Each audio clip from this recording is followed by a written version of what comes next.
मुख्याध्यापक सर, सर्व शिक्षक मंडळी, ग्रामस्थ मंडळी आणि समोर बसलेल्या माझ्या विद्यार्थी मित्रांनो, आज 26 जानेवारी भारताचा प्रजासत्ताक दिन, आपला राष्ट्रीय सण. या प्रजासत्ताक दिनाच्या सगळ्यात पहिल्यांदा तुम्हाला हार्दिक हार्दिक शुभेच्छा. मित्रांनो, 26 जानेवारी 1950 रोजी डॉक्टर बाबासाहेब आंबेडकर यांच्या नेतृत्वाखाली आपल्याला आपली घटना तयार झाली आणि त्या दिवसापासून ती लागू झाली. म्हणून आपण हा राष्ट्रीय सण म्हणून दरवर्षी 26 जानेवारी हा दिवस साजरा करतो. मित्रांनो, या 26 जानेवारीच्या निमित्ताने मला तुम्हाला विद्यार्थ्यांसाठी काही सूचना करायच्या आहेत. प्रत्येकजण आपापल्या परीने आपापली जबाबदारी बजावते. जसे की सीमेवर आपले सैनिक आपापली जबाबदारी बजावतात, खडा पहारा देतात, त्यामुळे आपण देशात सुरक्षित असतो. त्याचप्रमाणे घरात आपले आई वडील, आपले वडील सगळ्या आपल्याला ज्या गरजा असतात त्या आपले वडील पूर्ण करत असतात. आई आपल्या घरातली सगळी कामं करून वडिलांना बी थोडंफार 4 पैसे कमवण्याचा प्रयत्न करत असते.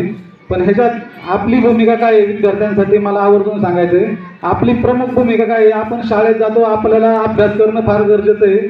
आपलं जेवढं पाहिजे तेवढं लक्ष अभ्यासावर वाटत नाही आहे. आपण अभ्यासावर लक्ष केंद्रित केलं पाहिजे आणि आई वडिलांचं ऐकलं पाहिजे, शिक्षकांचं ऐकलं पाहिजे. तुम्हाला एक उदाहरण सांगतो का ऐकायचं म्हणून, ते फक्त तुम्ही व्हिज्युअलाइज करा थोडंसं. एक कुटुंब असतं, एक कुटुंब आहे, फ्लॅटमध्ये एक कुटुंब राहते, आई वडील मुलगा मुलगी अशा प्रकारचं कुटुंब आहे. आणि ते वडील आई वडील त्या मुलाला सारखं सांगत असतात, असं वागत जा, तसं वागत जा. आणि हळूहळू मुलगा मोठा होतो आणि 11वी 12वीला जातो. 12वीला जात असताना पण वडिलांचं ते सारखं चालूच असतं. येताना जिन्यातून येताना लाईट बंद केली का, घरात आल्यावर बाथरूममध्ये नळ बंद केला का, उंबऱ्यातली चप्पल सरळ केली का, उलटी झाली असेल तर, घरातली लाईट बंद केली का, गॅस बंद केला का नाही ते पाहत जा. असं सारख्या सूचना त्या मुलाला चालू असतात घरात बसल्या बसल्या. ते मुलगा आणि हे सारखंच नियमित त्या वडिलांचं चालू असतं. तर मुलगा ते म्हणजे वैतागतो या गोष्टीला. त्याला असं वाटतं कधी कॉलेज पूर्ण होते, कधी मी कामाला लागतो आणि ह्यांच्या काचाट्यातून बाहेर पडते. कारण ते रोज आलं घरात की ती चप्पल नीट ठेव, ते बूट तुझे त्या स्टँडवर ठेव, तू कपडे व्यवस्थित अडकून ठेव, कसे बी टाकू नको, बाथरूममध्ये गेला तर त्या नळ नीट बंद केल्या का, हे सारखं चालू असतं. ते वैतागतो आणि कधी एकदा नोकरीला लागतो आणि कधी ह्यांच्या वैतागातून निसटतोय असं त्या मुलाला होतं. मग असं करता करता तो त्याचं शिक्षण पूर्ण होतं. आणि आता शिक्षण पूर्ण झाल्यावर त्याच्या डोक्यात एकच, या वडिलांच्या कटकटीतून आपण कधी बाहेर पडतोय. आले की आलं बाबा, नळ बंद केला का, बूट नीट केला का, हे ठेवलं का, ते ठेवलं का, या वडिलांच्या कटकटीतून बाहेर पडण्याकरता त्याला असं वाटायचं मी पहिल्यांदा कधी नोकरीला लागतोय. मग तो नोकरी शोधण्याकरता जातो, जे एका ठिकाणी इंटरव्ह्यूला जातो. इंटरव्ह्यूच्या ठिकाणी अशी परिस्थिती असते की खाली इंटरव्ह्यूला जातात अनेक मुलं आलेली असते इंटरव्ह्यूला.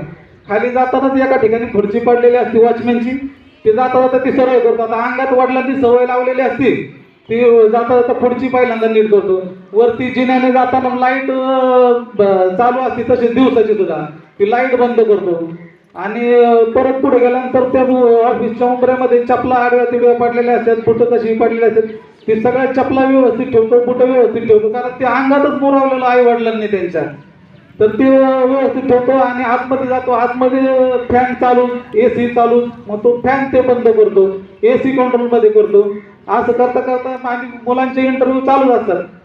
तर ते इंटरव्ह्यूमध्ये आतमध्ये गेल्यानंतर बरीच मुलं बाहेर येतात, काय विचारलं काय नाही ते त्या कॅमेऱ्याला विचारत असतात. जो तो आपापल्या परीने सांगत असतो, मला हे विचारलं, मला ते विचारलं. हा पण मुलगा आतमध्ये जातो, ह्याचा नंबर येतो, हा मुलगा आतमध्ये जातो आणि ह्याला काहीच प्रश्न नाही विचारता ते साहेब जे इंटरव्ह्यू घेणारे व्यक्ती ते सांगतात की तुझं सिलेक्शन झालेलं आहे. ते म्हणे कसं काय? तर आता ही मुलं गेली, ह्यांना तुम्ही अनेक प्रश्न विचारले, मला काहीच प्रश्न विचारले नाही. तर ते मुलगा म्हणतो, म्हणजे ते साहेब म्हणतात की तुझा इंटरव्ह्यू अशा प्रकारे झाला आहे की तू पहिल्यांदा जिन्यातून येताना ती खुर्ची नीट केली, म्हणजे खाली पडलेली खुर्ची नीट केली वॉचमॅनची, वर येताना लाईट बंद केली, चपला नीट केल्या, फॅन बंद केला. मग हे जे तुझ्यावरचे संस्कार आहेत का, हे आमच्या कंपनीला फार उपयोगी पडणार आहेत, प्रामाणिकपणा तुझा फार उपयोगी पडणार आहे. मग त्या मुलाच्या डोक्यात क्लिक बसली की आपल्या आई वडिलांनी जे संस्कार केले त्याच्यामुळेच आता मला नोकरी लागलेली. आणि मग तो मुलगा काय करतो, घरी जातो, पहिल्यांदा वडिलांच्या पाया पडतो आणि ढसा ढसा रोडतो, गळ्यात मिठी मारून ढसा ढसा रोडतो, म्हणतो आज तुमच्यामुळेच मला नोकरी लागलेली आहे, तुमच्यामुळेच मला ह्या सगळ्या चांगल्या सवय लागलेली आहे, मी तुमचा फार फार आभारी आहे. मग ह्याच्याकरता मी या विद्यार्थी मित्रांना सांगतो, आई वडील शिक्षक लोक जे सांगतात ते तुम्ही प्रामाणिकप्रमाणे आणि गांभीर्याने ऐकत जा. तुम्ही पाहिजे तितके गंभीर वाटत नाही मला. तुम्ही अभ्यास चांगला करा, अभ्यासाला पहिली प्रायोरिटी द्या. मोबाईल वगैरे हे तुम्हाला कायमचं मिळणारच आहे, तुम्ही पहिल्यांदा प्रायोरिटी अभ्यासाला दिली पाहिजे. हेच मला ह्या 26 जानेवारीच्या निमित्ताने सांगायचे. एवढं बोलून मी माझे 2 शब्द संपवतो. धन्यवाद. धन्यवाद.